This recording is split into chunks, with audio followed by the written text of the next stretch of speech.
L'intervalle caché, ce qui n'est pas écrit sur les 3 jours de Jésus. Spinoza. Imaginez un moment, 72 heures qui ont bouleversé l'histoire de l'humanité pour l'éternité. Mais que s'est-il réellement passé pendant cette période mystérieuse que les Écritures ont choisi de taire? Que cachent ces 3 jours cruciaux de l'existence du Christ? Si vous appréciez les histoires qui défient les conventions et révèlent des vérités cachées, n'oubliez pas de vous abonner à la chaîne pour ne manquer aucun de ces moments de révélation extraordinaires. Dites-moi dans les commentaires, de quel pays regardez-vous cette vidéo et à quelle heure? J'aimerais savoir où dans le monde ces vérités vous atteignent. Et si vous regardez sur votre téléphone portable, un petit geste d'appréciation nous aiderait énormément à toucher plus de personnes avec ces révélations cruciales. Aujourd'hui, nous plongeons dans les abysses du silence historique, guidés par la philosophie révolutionnaire de Baruch Spinoza, pour découvrir ce que l'Église a préféré garder secret pendant des siècles. Préparez-vous à remettre en question tout ce que vous pensiez savoir sur les moments les plus décisifs de l'histoire humaine. Introduction. Le voile du silence déchiré. Qu'est-ce qui peut être si dangereux dans la vérité que les autorités religieuses ont choisi de l'enfouir pendant 2 millénaires? Pourquoi les détails les plus cruciaux de l'événement le plus important de la chrétienté ont-ils été délibérément omis des récits officiels? Ces questions ne sont pas nouvelles, mais ce que nous découvrirons aujourd'hui pourrait changer votre compréhension de la réalité elle-même. Baruch Spinoza, le philosophe qui a osé défier les dogmes de son époque, nous offre une lentille unique pour examiner ces mystères.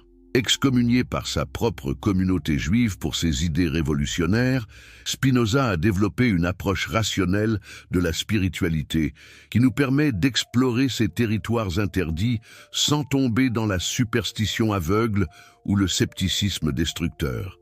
Mais pourquoi ces 3 jours en particulier? Pourquoi ce silence assourdissant autour de la période la plus significative de l'histoire du salut? La réponse pourrait ébranler les fondements même de la foi traditionnelle, révélant des vérités que seuls les initiés ont osé contempler. Pendant des siècles, les théologiens ont évité de s'aventurer trop profondément dans ces 72 heures mystérieuses. Ils se contentent de phrases vagues sur la descente aux enfers ou la victoire sur la mort. Mais que signifient réellement ces expressions? Que cachent-elles? Et surtout, pourquoi les témoins directs ont-ils été si vagues dans leur récit?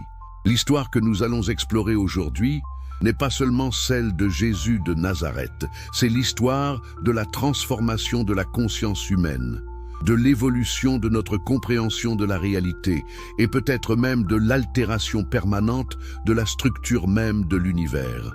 Car selon certaines théories que nous examinerons, ces 3 jours n'ont pas seulement changé Jésus, ils ont changé le cosmos lui-même. Êtes-vous prêt à abandonner vos certitudes? Êtes-vous préparé à voir la crucifixion et la résurrection sous un angle complètement différent? Car ce voyage nous mènera dans des territoires où la science moderne rencontre la mystique ancienne, où les découvertes archéologiques défient les récits traditionnels, et où la philosophie spinozienne révèle des possibilités que l'orthodoxie religieuse n'a jamais osé envisager. Le dernier souffle, entre la croix et le sépulcre.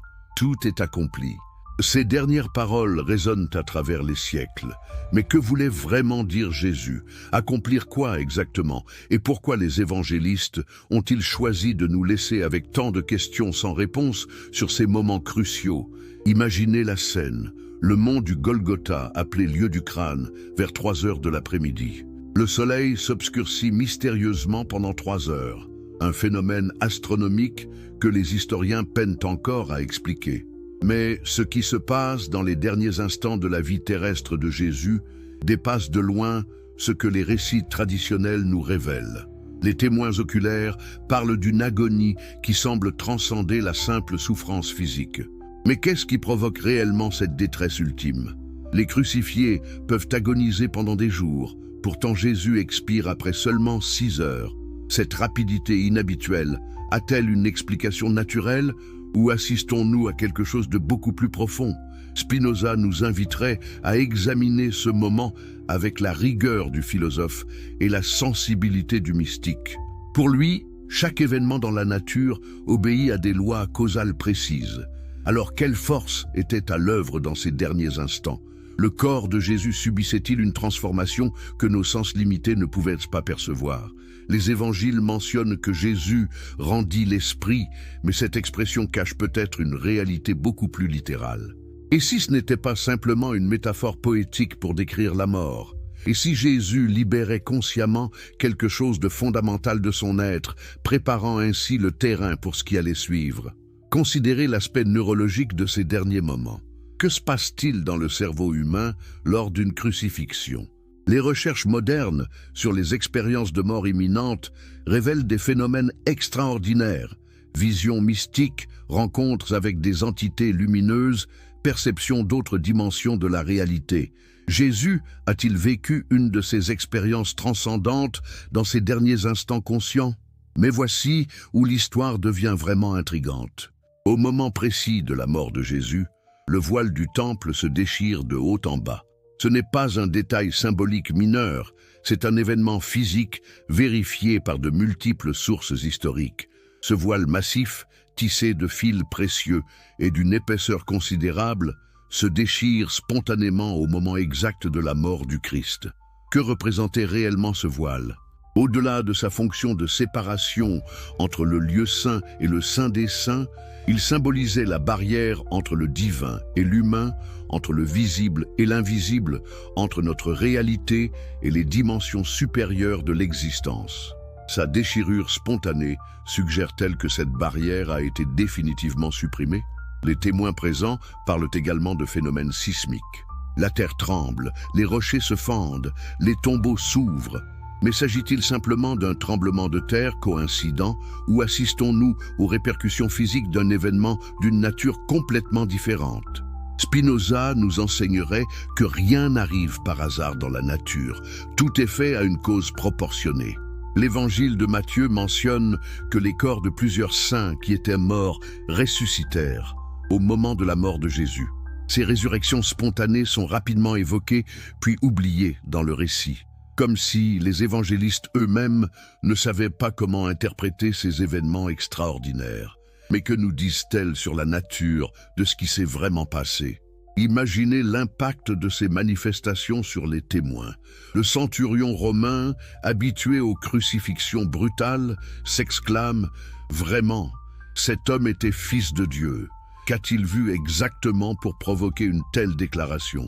Un soldat professionnel, formé à rester impassible face à la mort, est bouleversé au point de reconnaître la divinité du crucifié. Mais c'est dans les détails omis que réside peut-être la vérité la plus troublante. Aucun évangile ne décrit précisément l'aspect physique de Jésus au moment de sa mort. Cette omission délibérée cache-t-elle quelque chose d'extraordinaire? Son visage montrait-il des signes de transformation déjà en cours? Son corps manifestait-il des phénomènes lumineux ou énergétiques que les témoins ne savaient pas comment décrire? La préparation du corps par Joseph d'Arimathie et Nicodème révèle également des anomalies troublantes. Ces hommes, membres du Sanhédrin et initiés au mystère judaïque, apportent une quantité inhabituelle de myrrhe et d'aloès, près de 35 kilos selon Jean. Cette quantité massive dépasse largement les besoins d'un embaumement ordinaire. Que savait-il sur ce qui allait se passer? Plus étrange encore, ils procèdent avec une urgence inhabituelle, alors que le sabbat approche. Normalement, un corps aurait pu attendre jusqu'après le sabbat pour être préparé convenablement. Mais ces hommes semblent animés d'une connaissance secrète qui les pousse à agir immédiatement. Quelles instructions avaient-ils reçues ou quelles prophéties connaissaient-ils que les évangiles ont choisi de taire? Le linceul lui-même pose des questions fascinantes. Les évangiles mentionnent qu'il fut trouvé plié dans le tombeau après la résurrection, séparé des autres bandelettes. Cette précision étrange suggère-t-elle un processus de libération particulier? Comment un corps peut-il s'extraire de ses bandelettes funéraires sans les déranger, laissant le linceul soigneusement replié? Et qu'en est-il du sang? Les crucifiés saignent abondamment, pourtant les récits de la résurrection ne mentionnent aucune trace sanguinolente dans le tombeau. Cette absence troublante de preuves physiques de la torture subie suggère-t-elle une purification ou une transformation du corps déjà en cours pendant ces 3 jours mystérieux?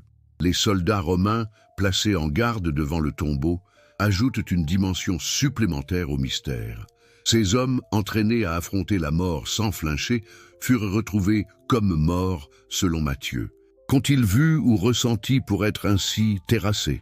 Leur témoignage direct n'apparaît nulle part dans les évangiles. Ont-ils été délibérément réduits au silence?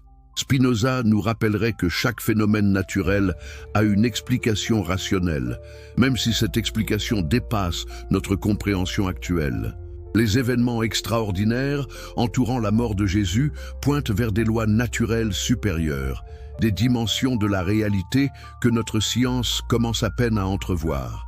Car au-delà des manifestations visibles, le voile déchiré, les tombeaux ouverts, les résurrections spontanées, se cache peut-être la véritable révolution. Et si la mort de Jésus avait initié un processus de transformation cosmique qui allait culminer dans les 3 jours suivants? Et si ces 72 heures représentaient non pas une simple résurrection individuelle, mais une mutation fondamentale de la réalité elle-même? Les derniers instants de Jésus sur la croix ne marquent pas seulement la fin d'une vie humaine exceptionnelle. Ils inaugurent peut-être la phase la plus mystérieuse et la plus transformatrice de son existence. Une phase que les récits officiels ont à peine effleurée, laissant dans l'ombre les vérités les plus profondes sur la nature de la conscience, de la mort et de la résurrection. Premier jour, descente aux enfers ou voyage cosmique. Que se passe-t-il réellement quand la conscience quitte le corps? Cette question, qui hante l'humanité depuis ses origines, trouve peut-être sa réponse la plus extraordinaire dans ce qui arrive à Jésus après sa mort sur la croix. Mais êtes-vous prêts à abandonner les interprétations simplistes pour explorer des territoires qui défient notre compréhension de la réalité? Le premier jour après la crucifixion nous plonge dans l'un des mystères les plus profonds de la chrétienté.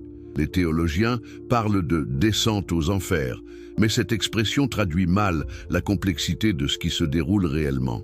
Le terme grec original « Hadès » ne désigne pas l'enfer de feu et de soufre de l'imagerie populaire, mais plutôt un état intermédiaire, un lieu de conscience où les morts attendent leur destinée finale.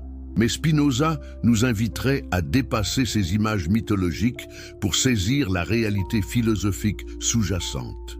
Si la conscience est véritablement indestructible, comme le suggère sa théorie de l'éternité de l'esprit, alors que devient cette conscience quand elle n'est plus liée aux limitations du corps physique?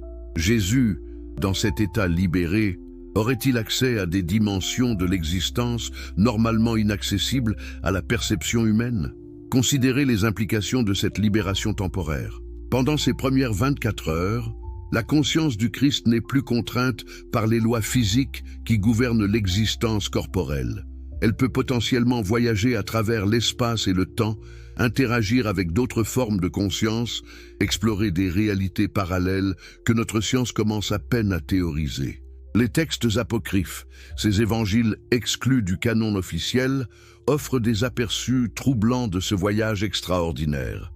L'évangile de Pierre décrit des phénomènes lumineux inexplicables émanant du tombeau pendant cette période. Des témoins parlent de voix célestes, de chants angéliques qui semblent provenir de nulle part. Ces manifestations sont-elles les échos perceptibles d'activités se déroulant dans des dimensions supérieures? Mais voici où l'histoire devient véritablement fascinante. Les traditions les plus anciennes parlent de rencontres entre Jésus et les patriarches de l'Ancien Testament, Abraham, Moïse, David, Élie.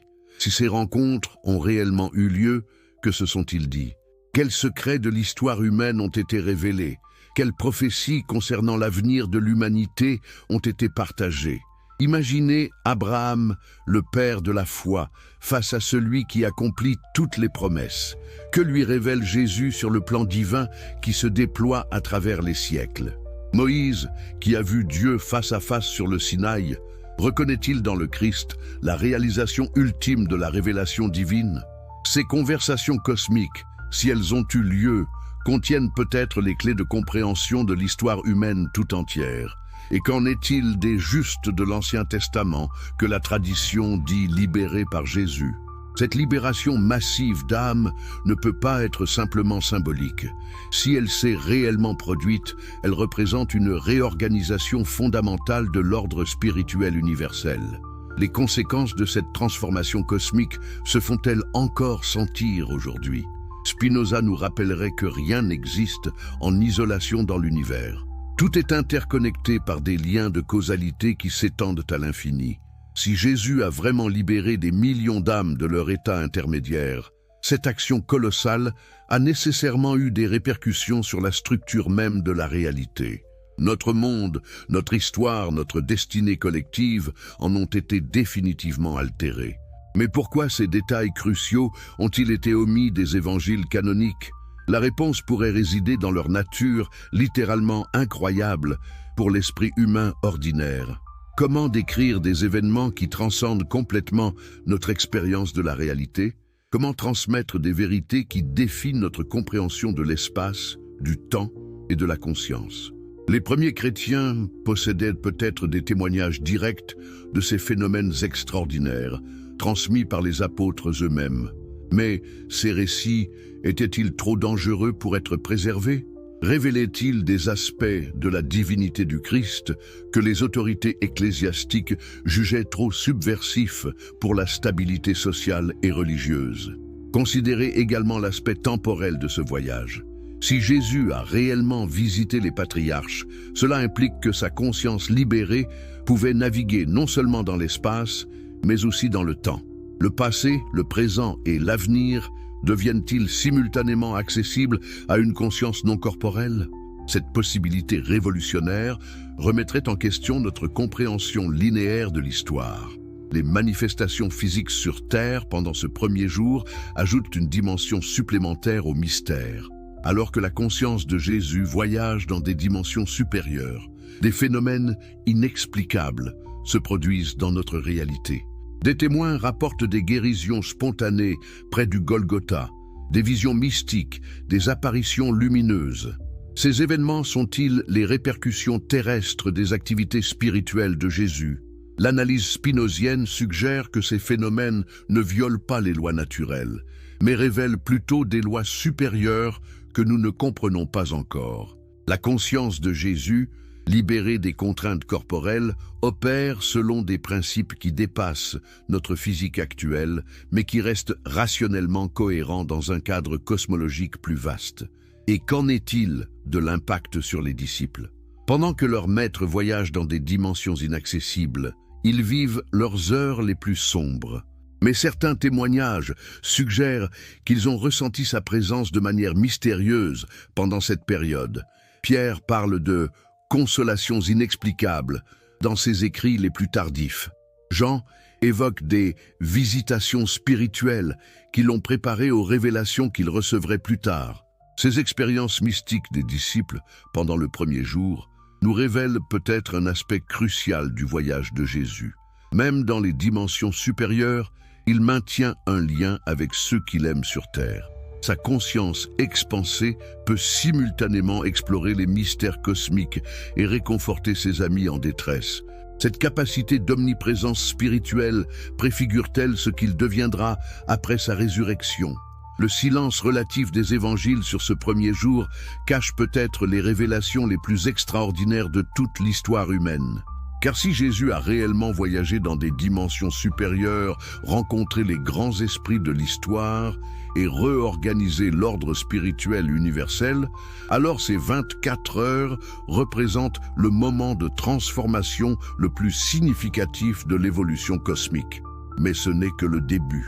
Car le deuxième jour nous réservera des mystères encore plus profonds, des silences encore plus assourdissants, et peut-être les vérités les plus bouleversantes sur la nature de la réalité elle-même. Deuxième jour, le silence cosmique, absolu. Avez-vous déjà contemplé le silence? Non pas l'absence de bruit, Mais ce silence profond, presque tangible, qui précède les transformations les plus radicales, le deuxième jour après la crucifixion, nous confronte à un mystère d'une nature complètement différente. Un vide documentaire si total qu'il en devient lui-même révélateur. Aucun évangile canonique ne mentionne le moindre événement concernant ce deuxième jour. Aucune tradition apostolique ne nous en parle.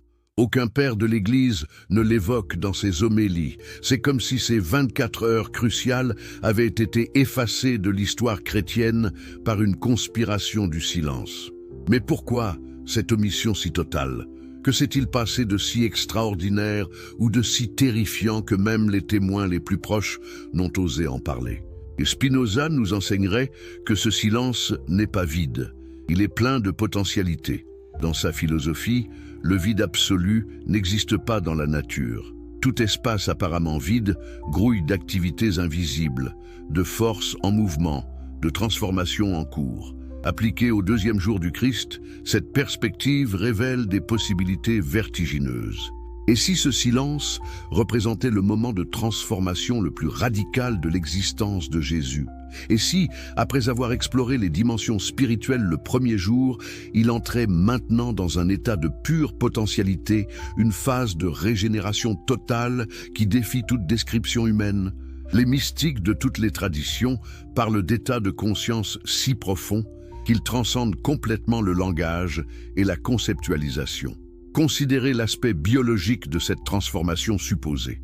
Si le corps de Jésus subissait réellement une régénération cellulaire complète, ce processus nécessiterait une période d'activité métabolique invisible mais intensive. Nos connaissances actuelles sur la biologie de la régénération révèlent des mécanismes fascinants chez certaines espèces. Mais qu'en serait-il d'une régénération qui transcende les lois biologiques connues? Les textes gnostiques, ces traditions mystiques parallèles au christianisme orthodoxe, contiennent des allusions troublantes à ce deuxième jour. Ils parlent d'une mort dans la mort, d'un passage par le néant absolu qui précède une renaissance totale. Ces descriptions énigmatiques suggèrent-elles un processus de décomposition et de reconstitution qui dépasse notre compréhension scientifique? Mais voici peut-être l'aspect le plus troublant de ce silence, les répercussions cosmiques qu'il implique. Si Jésus traversait effectivement un état de transformation aussi radical, l'univers entier aurait ressenti cette perturbation. Des anomalies physiques auraient dû se manifester. Altérations gravitationnelles, fluctuations temporelles, phénomènes lumineux inexpliqués.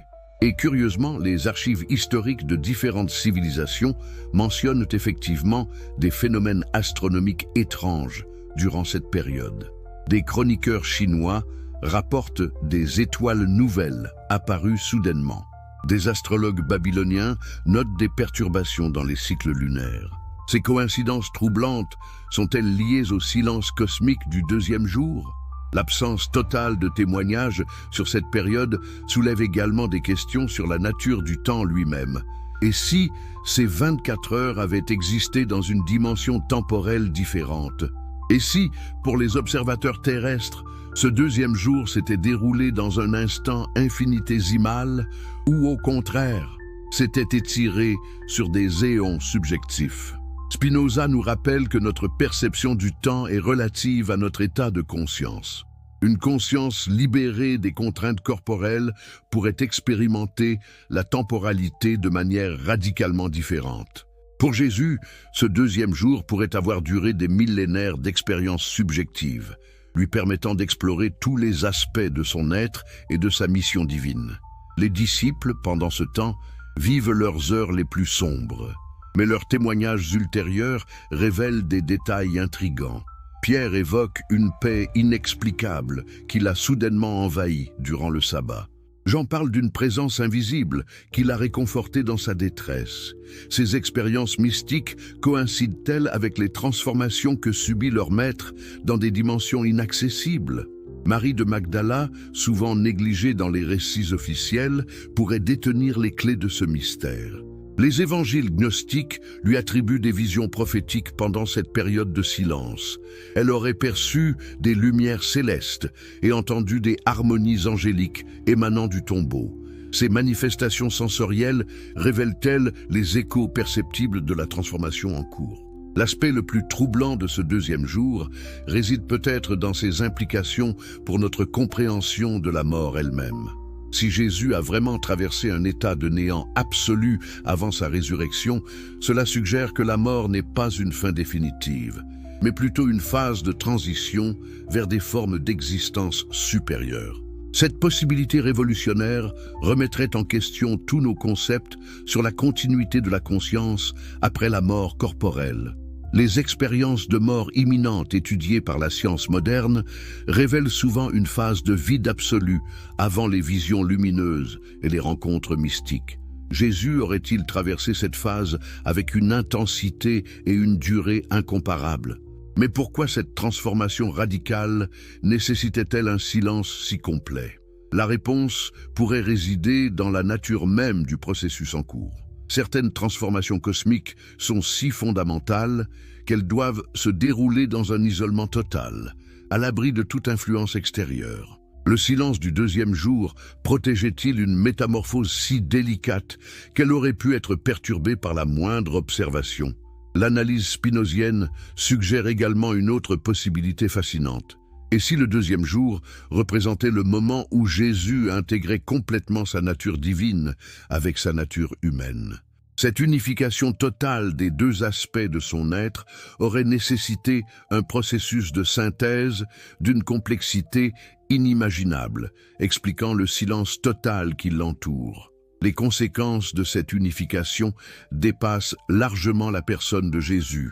Si elle s'est réellement produite, elle a créé un nouveau type d'existence dans l'univers, un être qui unit parfaitement l'humain et le divin, le fini et l'infini, le temporel et l'éternel. Cette création inédite aurait nécessairement modifié la structure fondamentale de la réalité. Et c'est peut-être là que réside la véritable signification du silence du deuxième jour. Il ne cache pas une absence, mais plutôt la présence de quelque chose de si nouveau, de si révolutionnaire, qu'il a fallu le protéger dans le secret le plus absolu. Car ce qui émergera le troisième jour ne sera plus simplement Jésus de Nazareth ressuscité. Ce sera une forme d'existence entièrement nouvelle qui changera pour toujours les possibilités de l'humanité. Le silence cosmique du deuxième jour garde ses secrets, mais il nous prépare à la révélation la plus extraordinaire de l'histoire humaine. Car demain, le troisième jour, l'univers lui-même va être témoin d'une transformation qui dépasse tout ce que l'humanité a jamais imaginé. Que pensez-vous de ces révélations jusqu'à présent? Avez-vous déjà envisagé que ces 3 jours cachaient des mystères aussi profonds? Partagez vos réflexions dans les commentaires et n'oubliez pas de nous dire d'où vous nous regardez. Si les mystères de l'histoire vous fascinent et que vous cherchez des vérités qui défient les conventions, pensez à vous abonner à la chaîne pour ne rater aucune de ces révélations extraordinaires qui remettent en question tout ce que nous croyions savoir. Dites-nous dans les commentaires, depuis quel pays suivez-vous cette exploration des secrets les plus gardés de l'humanité et à quelle heure découvrez-vous ces vérités cachées? Et si vous regardez depuis votre téléphone portable, un petit geste d'appréciation nous aiderait énormément à partager ces découvertes avec encore plus de personnes qui cherchent la vérité. Nous voici maintenant face aux révélations les plus stupéfiantes de cette enquête extraordinaire. Celle qui pourrait changer votre compréhension de la réalité elle-même. Le troisième jour, l'aube de la nouvelle réalité. Qu'est-ce qui peut transformer instantanément un cadavre en décomposition en un être de lumière capable de traverser la matière? Cette question, qui défie notre compréhension de la physique, trouve peut-être sa réponse dans les événements extraordinaires du troisième jour. Des événements si révolutionnaires que leurs implications résonnent encore à travers les siècles. Mais avant d'explorer ce moment crucial, posons-nous une question fondamentale. Pourquoi le troisième jour exactement? Cette précision temporelle n'est pas accidentelle. Les traditions mystiques du monde entier reconnaissent le nombre 3 comme le symbole de la transformation complète, de la synthèse parfaite entre les opposés. Mais dans le cas de Jésus, cette symbolique cache-t-elle une réalité beaucoup plus littérale? Spinoza nous inviterait à examiner ce moment avec la rigueur du scientifique et l'ouverture du mystique. Pour lui, chaque transformation dans la nature obéit à des lois précises, même si ces lois dépassent notre compréhension actuelle.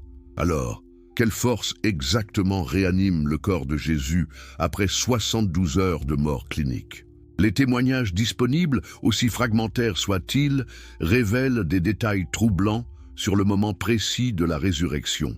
Marie de Magdala, première témoin de ce miracle, décrit un phénomène lumineux d'une intensité aveuglante émanant du tombeau au lever du soleil.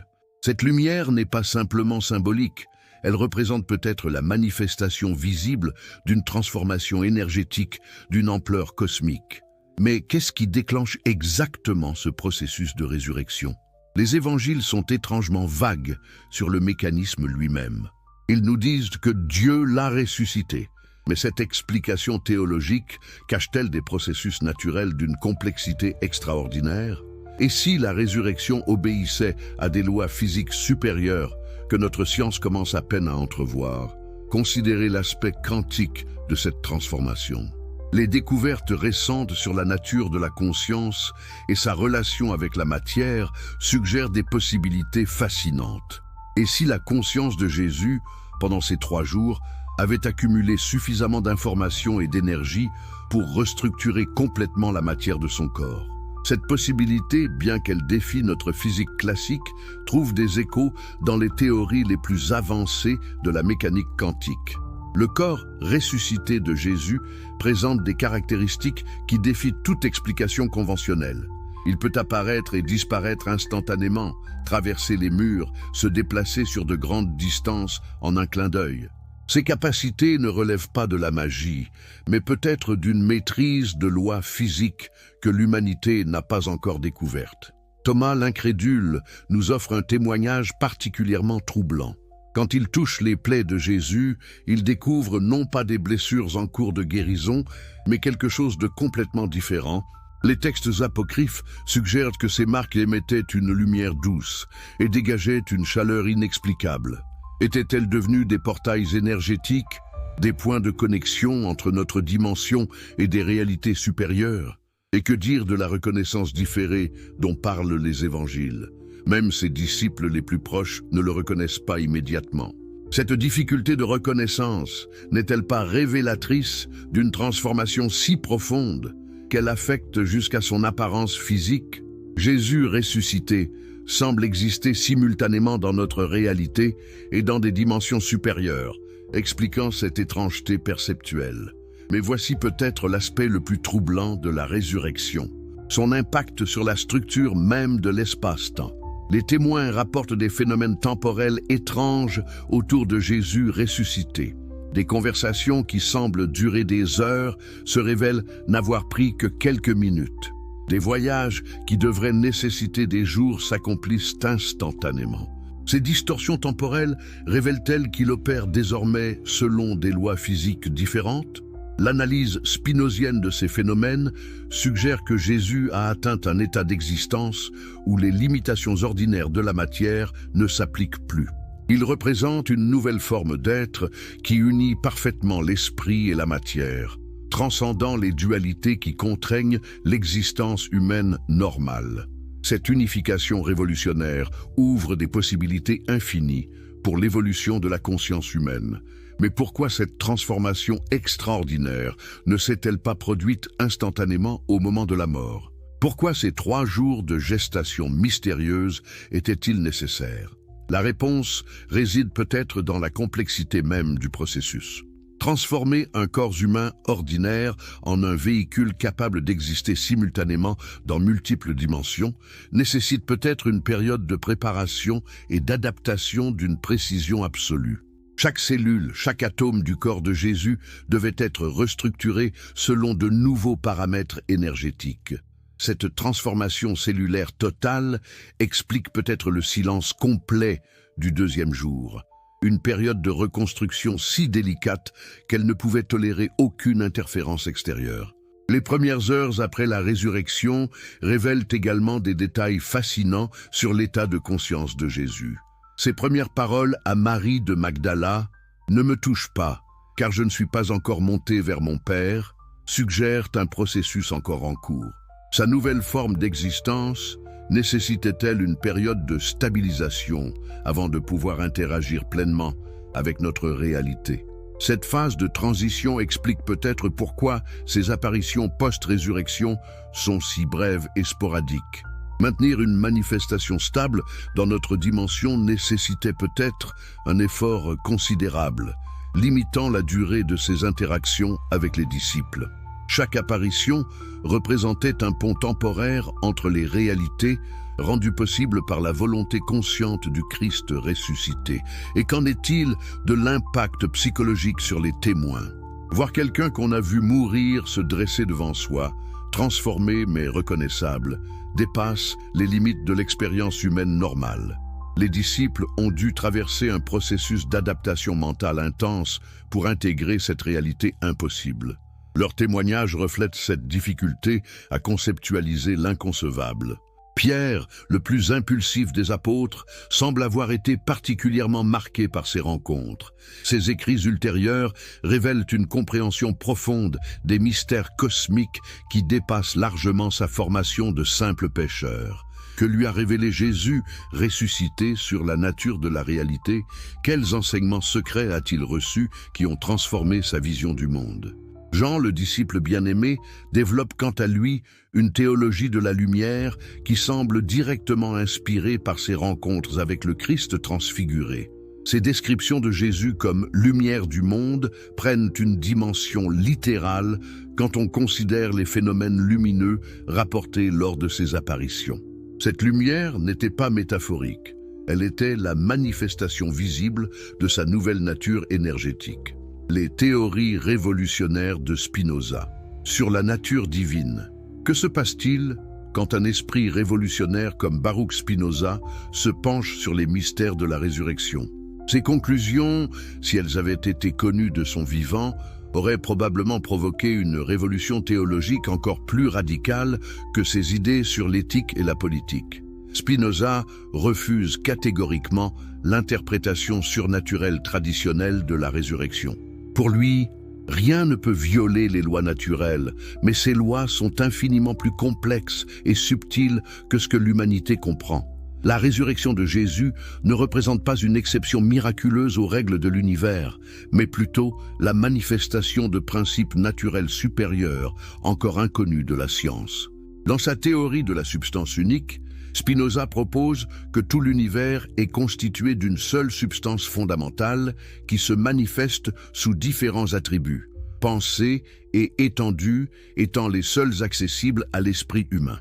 Jésus, selon cette perspective, aurait atteint un état de conscience si élevé qu'il pouvait manipuler directement cette substance fondamentale, expliquant ses capacités apparemment surnaturelles. Mais cette interprétation soulève des questions vertigineuses sur la nature même de la divinité. Si Jésus pouvait consciemment restructurer la substance universelle, quelle était exactement sa relation avec ce que nous appelons Dieu? Spinoza suggère que Jésus représentait l'expression la plus parfaite possible de la nature divine dans la forme humaine, sans pour autant être identique à Dieu lui-même. Cette distinction subtile mais cruciale révolutionne notre compréhension de l'incarnation. Jésus ne serait pas Dieu déguisé en homme, mais plutôt un être humain qui a réalisé pleinement son potentiel divin. Cette réalisation explique sa capacité à transcender les limitations ordinaires de l'existence corporelle, tout en restant authentiquement humain. L'aspect le plus radical de l'analyse spinozienne concerne le déterminisme et le libre arbitre dans la résurrection. Si tout dans l'univers est déterminé par des chaînes causales nécessaires, comment Jésus pouvait-il choisir de ressusciter? Spinoza résout ce paradoxe en proposant que le libre arbitre véritable consiste précisément à comprendre et à coopérer consciemment avec les lois naturelles plutôt que de les subir aveuglément. Jésus, ayant atteint une compréhension parfaite de sa propre nature et des lois cosmiques, pouvait choisir sa résurrection dans le sens où il coopérait consciemment avec les forces naturelles qui la rendaient possible.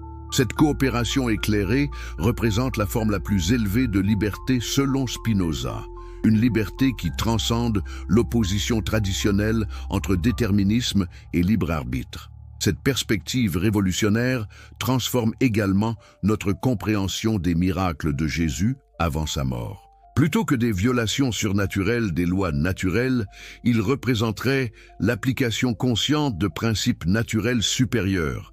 Jésus ne brisait pas les règles de l'univers. Il en connaissait des règles plus profondes que l'humanité ordinaire n'avait pas encore découvertes. Mais Spinoza va encore plus loin dans sa révision radicale de la théologie chrétienne. Il suggère que la véritable signification de Jésus ne réside pas dans sa divinité unique, mais dans sa démonstration du potentiel divin inhérent à toute conscience humaine. La résurrection devient ainsi non pas un événement unique et irréproductible, mais le prototype d'une transformation accessible à toute l'humanité. Cette interprétation révolutionnaire explique peut-être pourquoi Jésus insiste tant sur le fait que ses disciples accompliront des œuvres encore plus grandes que les siennes. Il ne parlait pas métaphoriquement, mais littéralement. L'humanité tout entière est destinée à évoluer vers le type de conscience que Jésus incarnait, rendant possible des transformations encore plus extraordinaires. L'analyse spinozienne de la nature divine révèle également des implications fascinantes pour la compréhension de l'immortalité. Si l'esprit humain peut vraiment transcender les limitations corporelles comme Jésus l'a démontré, alors l'immortalité n'est pas un don surnaturel accordé aux croyants, mais plutôt la réalisation naturelle du potentiel inhérent à toute conscience évoluée. Cette perspective transforme radicalement l'eschatologie chrétienne. Le jugement dernier, la résurrection générale des morts, la vie éternelle, tous ces concepts prennent une signification nouvelle quand ils sont interprétés comme des descriptions de processus naturels d'évolution conscientielle, plutôt que comme des interventions surnaturelles, divines. Mais peut-être l'aspect le plus controversé de l'analyse spinozienne concerne-t-il la relation entre Jésus et les autres traditions spirituelles de l'humanité. Si Jésus représente l'actualisation du potentiel divin humain plutôt qu'une incarnation unique de Dieu, alors d'autres êtres dans l'histoire ont peut-être atteint des niveaux similaires de réalisation spirituelle. Cette possibilité révolutionnaire suggère que Bouddha, Lao Tse et d'autres grands maîtres spirituels ont peut-être exploré des aspects différents du même potentiel fondamental que Jésus a incarné. Chaque tradition spirituelle authentique représenterait alors une approche particulière de la même transformation fondamentale de la conscience humaine. Spinoza ne diminue pas l'unicité de Jésus en proposant cette perspective. Au contraire, il suggère que son achievement était si extraordinaire qu'il a ouvert la voie pour toute l'humanité. Jésus devient ainsi non pas l'exception qui prouve la règle, mais le pionnier qui révèle les possibilités infinies de l'évolution humaine. Cette vision révolutionnaire a des implications pratiques profondes pour la vie spirituelle contemporaine. Si Jésus a vraiment démontré le potentiel latent de la conscience humaine, alors l'objectif de la pratique spirituelle n'est pas simplement d'obtenir le salut personnel, mais de participer à l'évolution cosmique de la conscience elle-même. Manuscrits perdus et vérités interdites. Imaginez des bibliothèques entières de témoignages directs sur la résurrection, des récits détaillés des 40 jours que Jésus a passés sur terre après sa transformation, des enseignements secrets transmis aux disciples les plus proches. Ces trésors documentaires ont-ils vraiment existé? Et si oui, pourquoi ont-ils disparu de l'histoire officielle? L'enquête sur les manuscrits perdus nous mène dans les territoires les plus sombres de l'histoire ecclésiastique. Car derrière la formation du canon biblique se cache peut-être la plus grande opération de censure de tous les temps. Une suppression systématique de témoignages qui révélaient des vérités jugées trop dangereuses pour la stabilité sociale et religieuse. Les découvertes archéologiques du XXe siècle ont révélé l'existence de nombreux évangiles apocryphes qui offrent des perspectives radicalement différentes sur Jésus et sa résurrection. L'évangile de Thomas, l'évangile de Philippe, l'évangile de Marie. Ces textes, cachés pendant des siècles, contiennent des enseignements qui défient l'orthodoxie traditionnelle et révèlent peut-être des aspects authentiques de l'expérience chrétienne primitive. Mais pourquoi ces textes ont-ils été délibérément exclus du canon officiel? La réponse réside peut-être dans leur contenu révolutionnaire. Contrairement aux évangiles canoniques qui présentent une image relativement conventionnelle de Jésus ressuscité, les textes apocryphes révèlent un être aux capacités extraordinaires qui enseignait des techniques avancées de transformation de la conscience. L'évangile de Philippe, par exemple, contient des passages troublants sur la nature du corps ressuscité. Il décrit Jésus enseignant à ses disciples comment revêtir le corps de lumière et transcender les limitations de la chair. Ces instructions pratiques pour la transformation spirituelle radicale étaient-elles trop subversives pour être préservées dans la tradition officielle? Encore plus révélateur, l'évangile de Marie présente Marie de Magdala recevant des enseignements secrets de Jésus ressuscité sur la nature de la réalité et les techniques de voyage spirituel. Ces révélations privées suggèrent que Jésus partageait des connaissances avancées avec ses disciples les plus évolués, des connaissances qui auraient révolutionné la compréhension humaine de la conscience et de la mort. Mais au-delà de ces textes relativement bien connus, que savons-nous des documents complètement perdus? Les références croisées dans les écrits des pères de l'Église suggèrent l'existence de nombreux autres évangiles et lettres apostoliques qui ont complètement disparu. Ces textes contenaient-ils des récits détaillés des 3 jours mystérieux? Révélaient-ils des aspects de la transformation de Jésus que l'Église primitive jugeait inacceptables? Les témoignages de soldats romains présents lors de la résurrection représentent peut-être les pertes documentaires les plus tragiques. Ces hommes, entraînés à observer et rapporter avec précision, ont été témoins directs des phénomènes les plus extraordinaires de l'histoire humaine. Leurs rapports officiels aux autorités romaines auraient constitué des témoignages inestimables sur la nature objective des événements. Où sont passés ces documents? L'historien Joseph, contemporain des événements et généralement fiable dans ses chroniques, mentionne brièvement des prodiges extraordinaires survenus à Jérusalem durant cette période.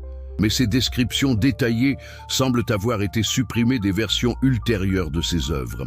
Cette censure rétroactive révèle l'existence d'une campagne systématique pour éliminer les témoignages les plus précis sur la résurrection. Les archives du Temple de Jérusalem, détruites en 70 après J.P.C., contenaient probablement des registres détaillés des phénomènes surnaturels survenus durant la crucifixion et la résurrection. Les prêtres du Temple, témoins du déchirement du voile et d'autres manifestations extraordinaires, avaient certainement documenté ces événements. Leur destruction représente une perte inestimable pour la compréhension historique de ces jours cruciaux. Mais peut-être la suppression la plus significative concerne-t-elle les propres écrits des apôtres. Les références dans le Nouveau Testament suggèrent que Pierre, Jean et d'autres disciples ont produit des témoignages beaucoup plus détaillés que ce qui nous est parvenu. L'évangile de Jean lui-même reconnaît que Jésus fit encore, en présence des disciples, beaucoup d'autres miracles qui ne sont pas écrits dans ce livre. Cette déclaration révélatrice soulève des questions troublantes. Si Jean admet délibérément omettre des informations importantes, quels critères guidaient cette sélection? Quels autres miracles étaient jugés trop controversés pour être inclus même dans son évangile relativement mystique? Ces omissions délibérées suggèrent l'existence d'une autocensure apostolique motivée par des considérations pratiques ou théologiques. L'analyse des manuscrits de Qumran révèle également des omissions intrigantes. Cette communauté essénienne, contemporaine de Jésus et profondément versée dans les mystères apocalyptiques, ne mentionne curieusement jamais directement les événements de Jérusalem.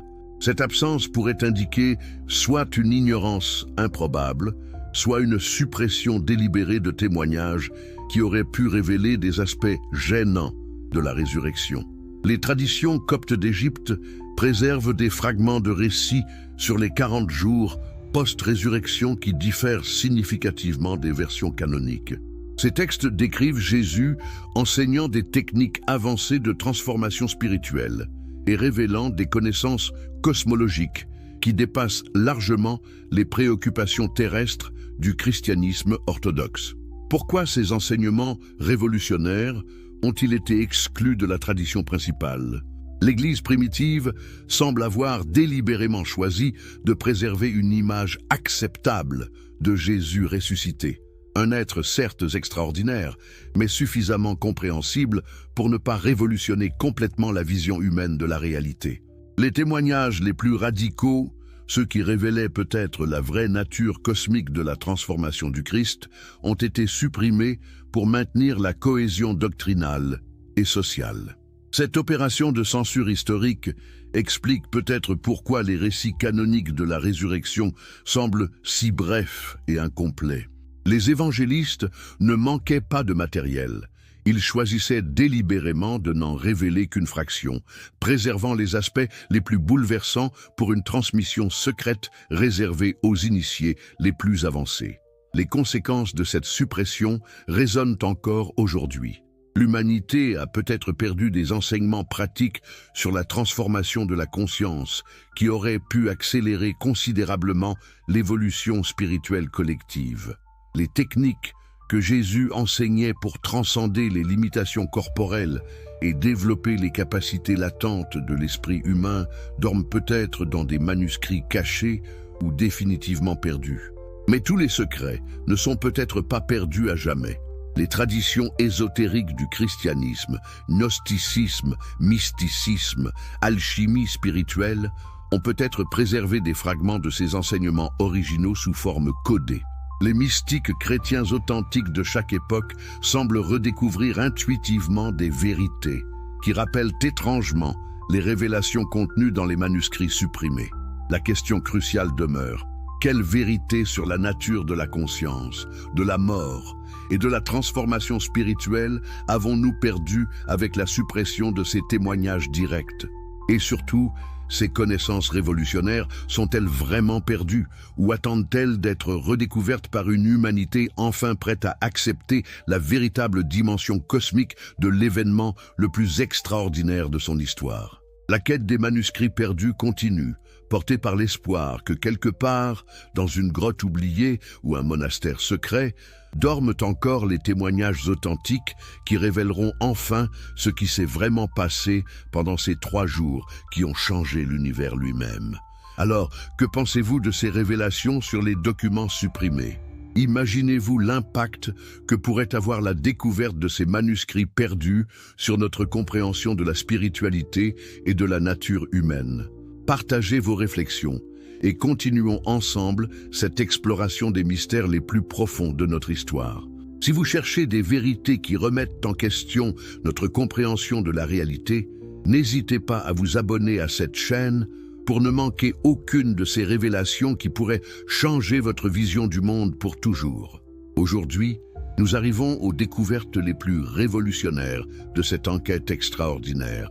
Avant de plonger dans ces mystères qui défient la science moderne, dites-moi depuis quel pays vous nous rejoignez et à quel moment de votre journée vous découvrez ces vérités cachées. Et si vous regardez depuis votre téléphone, un petit geste d'appréciation nous aiderait énormément à partager ces découvertes avec d'autres chercheurs de vérité.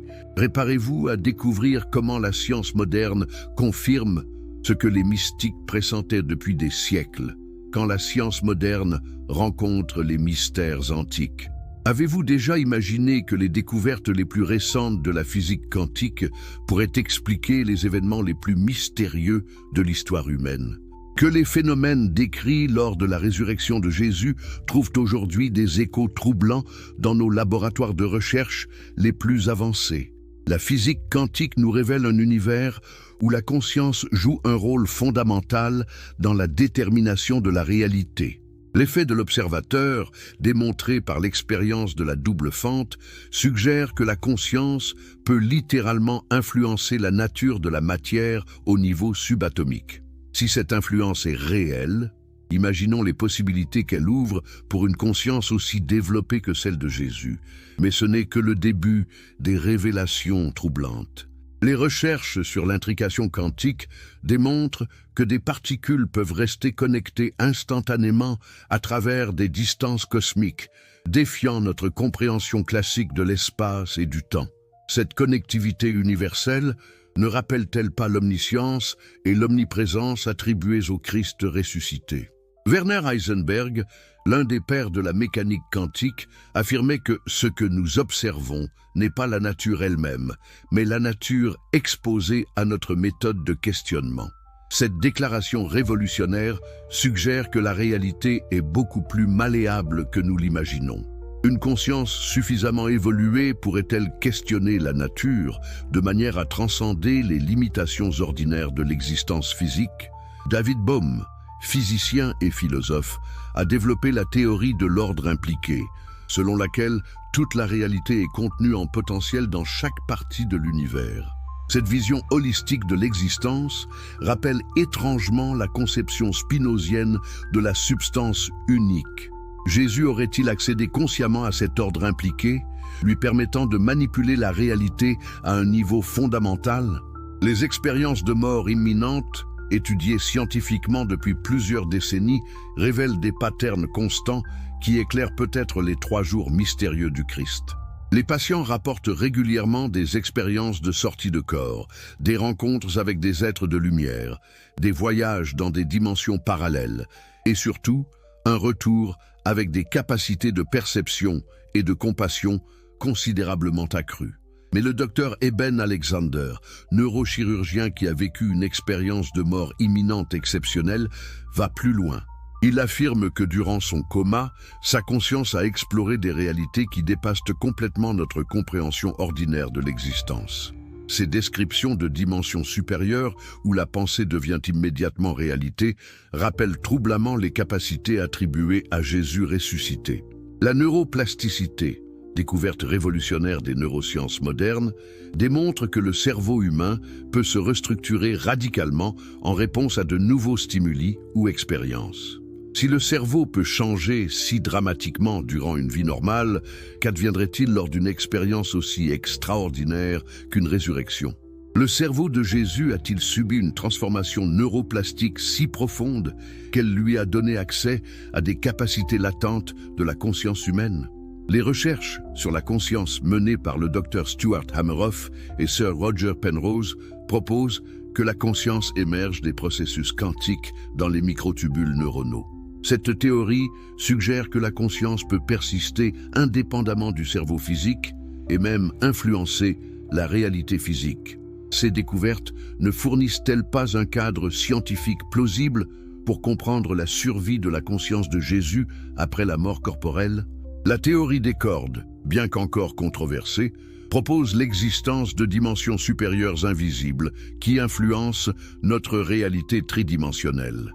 Ces dimensions additionnelles pourraient-elles expliquer les capacités apparemment surnaturelles de Jésus ressuscité?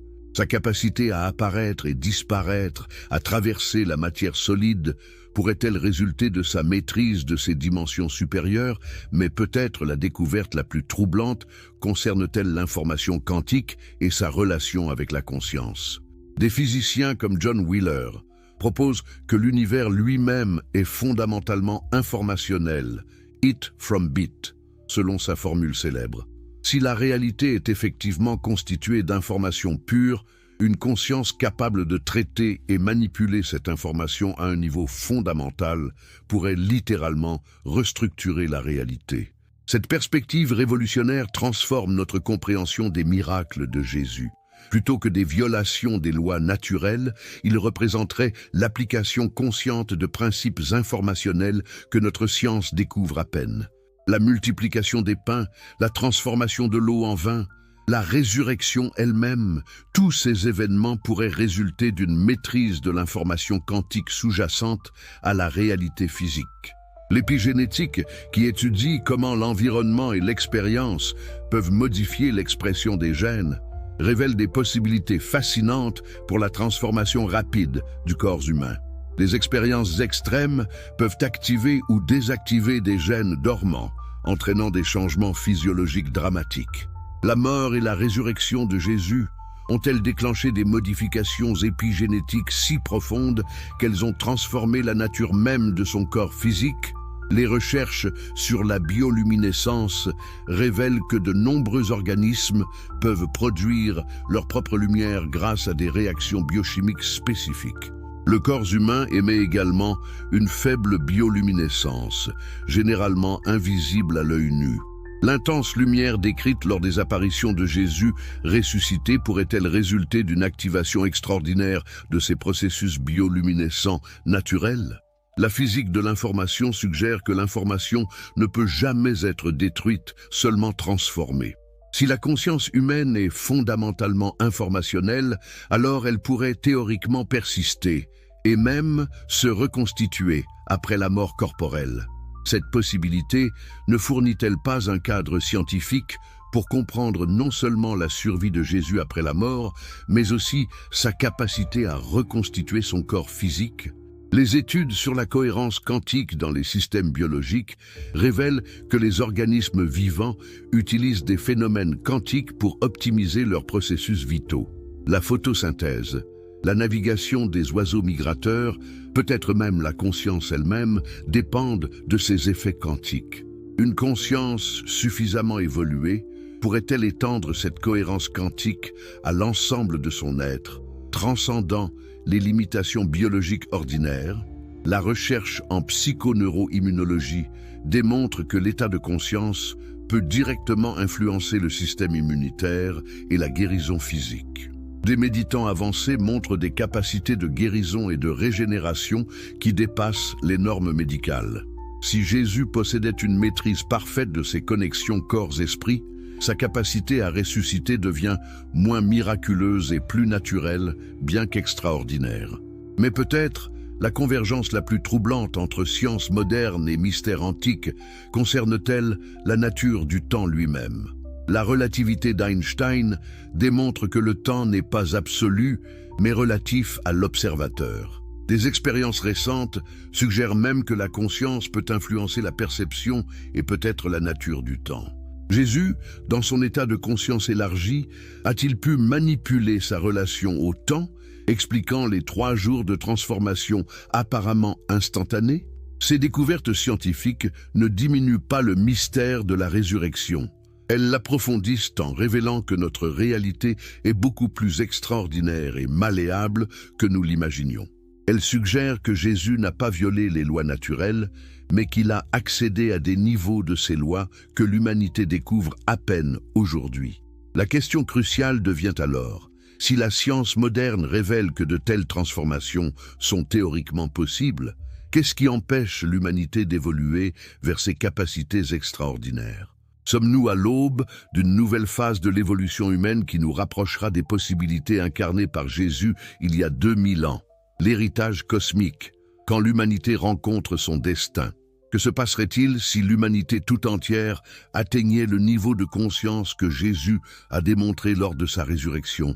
Cette question, qui pourrait sembler de la science-fiction, trouve aujourd'hui des réponses troublantes dans l'évolution accélérée de la conscience humaine et les signes avant-coureurs d'une transformation collective sans précédent.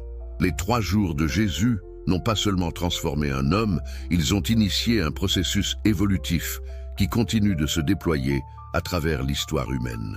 Chaque génération semble développer des capacités légèrement supérieures à la précédente, des intuitions plus profondes, une compréhension plus vaste de la réalité.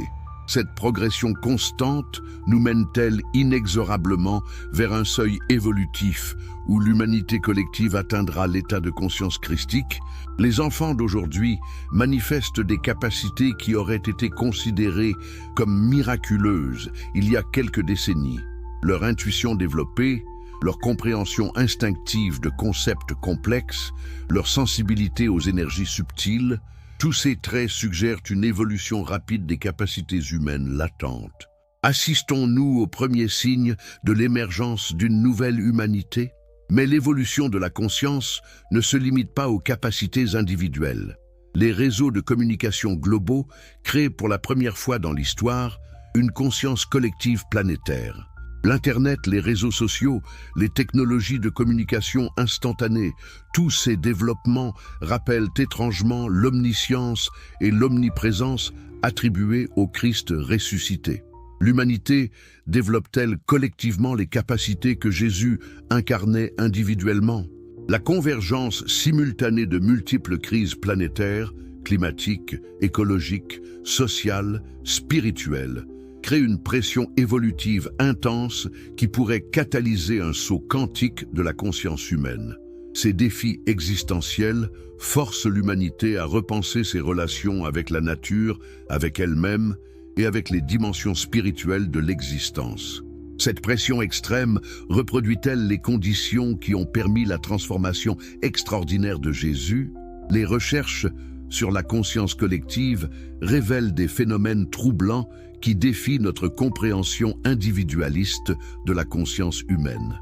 Le projet de conscience globale de Princeton détecte des anomalies statistiques dans des générateurs de nombres aléatoires précédant les événements majeurs de l'humanité. Ces corrélations suggèrent l'existence d'un champ de conscience unifié qui transcende les limitations individuelles. Ce champ en émergence préfigure-t-il l'avènement d'une conscience christique collective? L'accélération des découvertes scientifiques, des innovations technologiques et des révolutions sociales suit une courbe exponentielle qui suggère l'approche d'un point de singularité. Cette singularité, prédite par de nombreux futurologues, marquerait un changement si radical dans la condition humaine qu'elle équivaudrait à une nouvelle forme d'existence. Cette transformation annoncée ne rappelle-t-elle pas la mutation fondamentale que Jésus a incarnée lors de sa résurrection?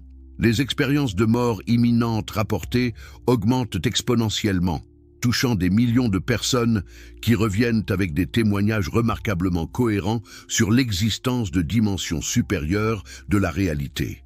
Ces expériences transforment profondément ceux qui les vivent, développant leur compassion, leur intuition et leur compréhension spirituelle. Cette multiplication des expériences transcendantes prépare-t-elle l'humanité à une révélation collective sur la nature véritable de l'existence? La méditation et les pratiques spirituelles, autrefois réservées à des élites mystiques, se démocratisent rapidement. Des millions de personnes développent leur capacité de perception subtile, d'intuition et de guérison énergétique. Cette diffusion massive des techniques de développement spirituel reproduit-elle à l'échelle planétaire le processus de transformation que Jésus a expérimenté individuellement? Les découvertes archéologiques continuent de révéler l'existence de civilisations antiques aux capacités technologiques et spirituelles extraordinaires. Ces cultures perdues semblent avoir maîtrisé des principes que notre science redécouvre à peine. Leur disparition mystérieuse marque-t-elle des tentatives antérieures d'évolution collective qui ont échoué? L'humanité actuelle est-elle mieux préparée pour réussir cette transformation? L'émergence de l'intelligence artificielle pose des questions fondamentales sur la nature de la conscience et son rapport à la matière.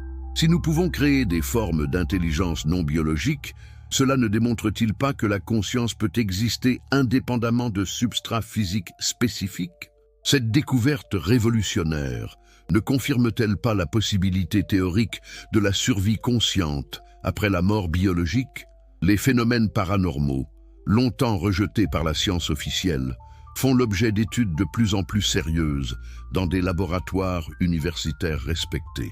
La télépathie, la clairvoyance, la psychokinèse, ces capacités considérées comme surnaturelles révèlent peut-être des potentiels naturels de la conscience humaine que seuls quelques individus exceptionnels ont su développer. Jésus était-il simplement en avance sur son temps, manifestant des capacités que l'humanité entière développera naturellement? La crise écologique force l'humanité à reconnaître son interconnexion fondamentale avec tous les systèmes vivants de la planète.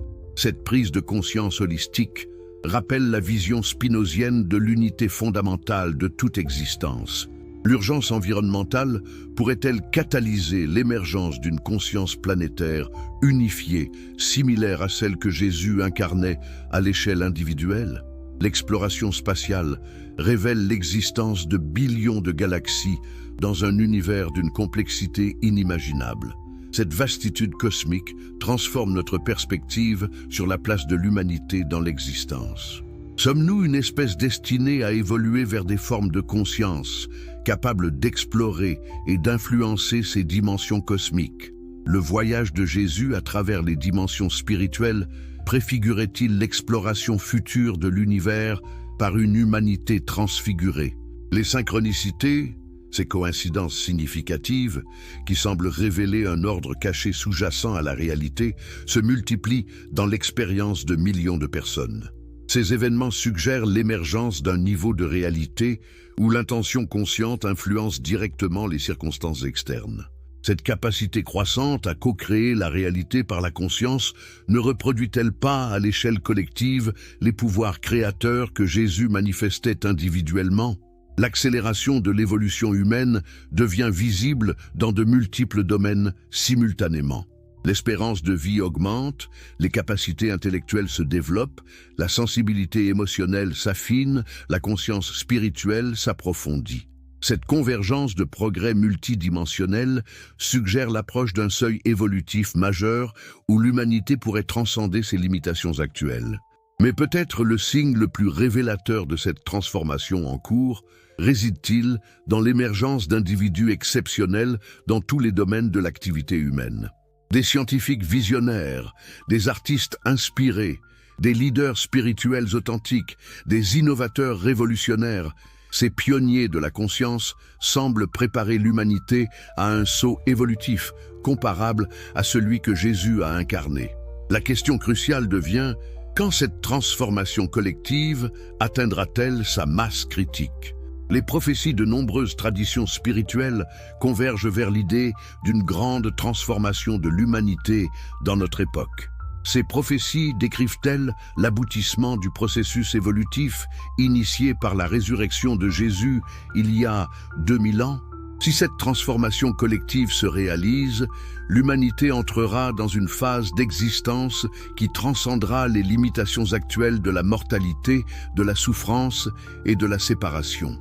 Nous découvrirons peut-être que les miracles de Jésus n'étaient que les manifestations précoces de capacités naturelles destinées à toute l'humanité évoluée. Révélation finale, la vérité sur notre destinée cosmique. Après avoir exploré les territoires les plus secrets de l'histoire humaine, analysé les implications révolutionnaires de la philosophie spinozienne et découvert les convergences troublantes entre mystères antiques et découvertes scientifiques modernes, nous arrivons à des conclusions qui pourraient transformer à jamais votre compréhension de la réalité et de votre propre potentiel. Les 3 jours mystérieux de Jésus entre la mort et la résurrection ne représentent pas seulement l'événement le plus extraordinaire de l'histoire humaine, ils révèlent le prototype du destin évolutif de notre espèce tout entière. Chaque être humain porte en lui les mêmes potentiels que Jésus a actualisés lors de cette transformation cosmique. La différence réside non dans la nature, mais dans le degré de développement conscientiel. Spinoza avait raison de rejeter les interprétations surnaturelles simplistes. La résurrection obéit à des lois naturelles, mais ces lois opèrent à des niveaux de complexité et de subtilité que notre science découvre à peine. Jésus n'a pas violé l'ordre naturel, il a démontré des possibilités évolutives inscrites dans la structure même de la conscience universelle. Mais voici la révélation la plus bouleversante.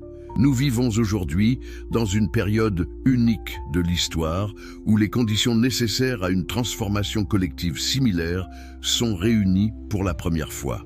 L'interconnectivité planétaire, l'accélération de l'évolution conscientielle, les défis existentiels globaux et les découvertes scientifiques révolutionnaires convergent pour créer une fenêtre d'opportunité évolutive sans précédent. L'humanité approche de son propre moment de résurrection collective.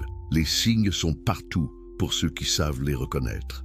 L'augmentation des expériences de conscience élargies, l'émergence d'enfants aux capacités extraordinaires, la prolifération des phénomènes de synchronicité, l'éveil spirituel massif qui traverse toutes les cultures, tous ces phénomènes annoncent l'approche d'une transformation qui égalera en importance celle que Jésus a incarnée individuellement.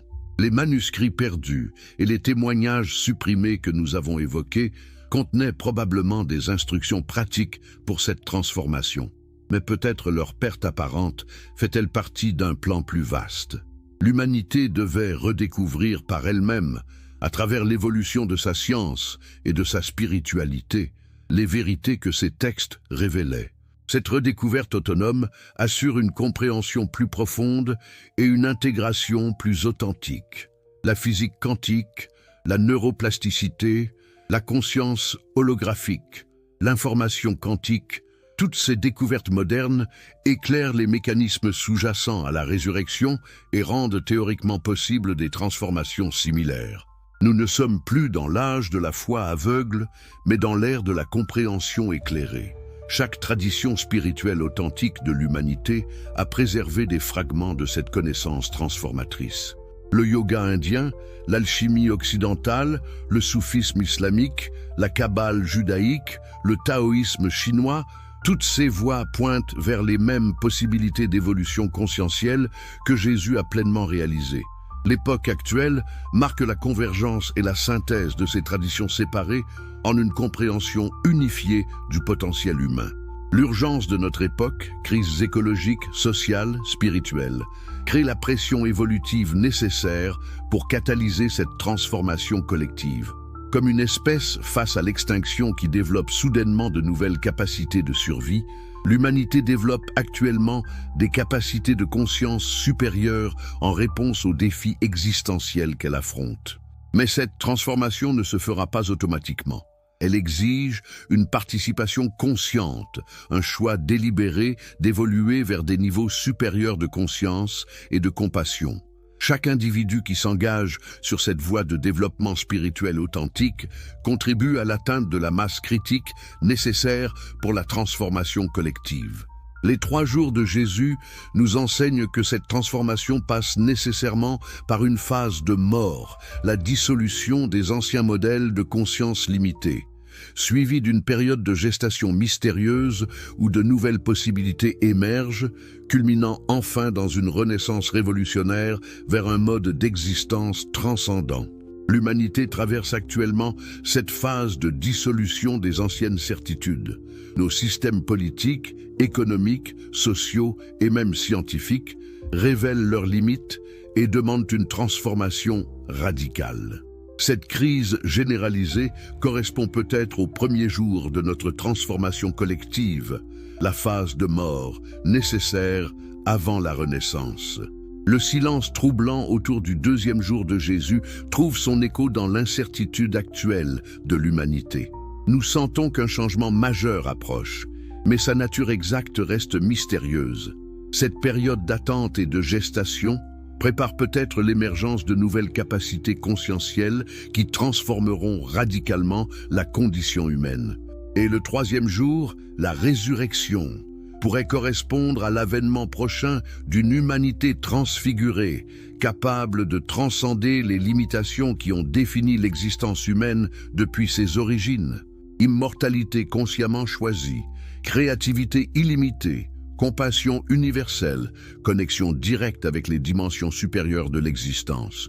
Toutes ces possibilités que Jésus a incarnées pourraient devenir la norme pour une humanité évoluée.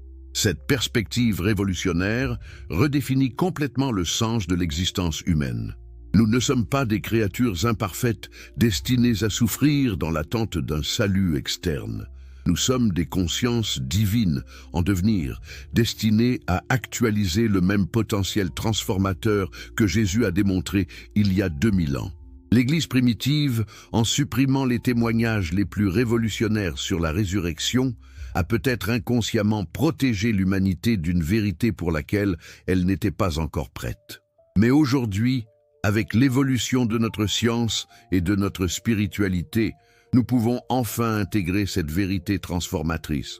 La divinité n'est pas l'apanage exclusif d'un seul individu, mais le destin évolutif de l'humanité tout entière.